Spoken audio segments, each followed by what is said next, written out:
అలాగే మన మధ్య సతీష్ రాజు గారు ఉన్నారు, వారి సిస్టరు వచ్చారు. వీరు కూడా గృహంలో దేవుడు అద్భుతమైన కార్యం. పాస్టర్ గారు మా బిడ్డ పెళ్లి గురించి అని చెప్పింది. అమ్మా, వారు దేవుని సన్నిధిలో చక్కగా భక్తులు ఎదుగుతున్న కుటుంబం.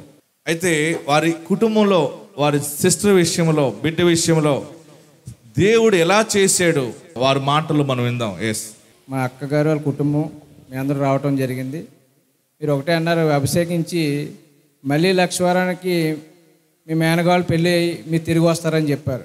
ఈ వివాహ విషయంలో 3 సంవత్సరాల నుంచి ఎన్నో సంబంధాలు వస్తున్నాయి. దేవుడిని నమ్ముకున్నారని వెనక్కి వెళ్ళిపోయిన సంబంధాలు ఎన్నో ఉన్నాయి.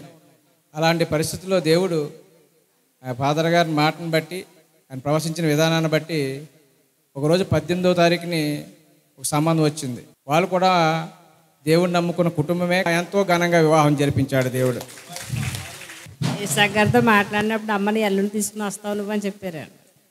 ఈ నెల ఎలా జరుగుతుంది అనుకున్నానండి నేను. పెళ్ళి కూడా రావటం వెళ్ళిపోవటం కూడా అయిపోయింది.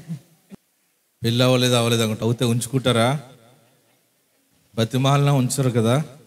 చూసారా, బిడ్డ ఉందా మరి? పాపం బిడ్డ వెళ్ళిపోయింది. దేవుడు మన బిడ్డల్ని తలగానే ఉంచుతాడు, ఆయన తోకగా చేసేవాడు కాదు.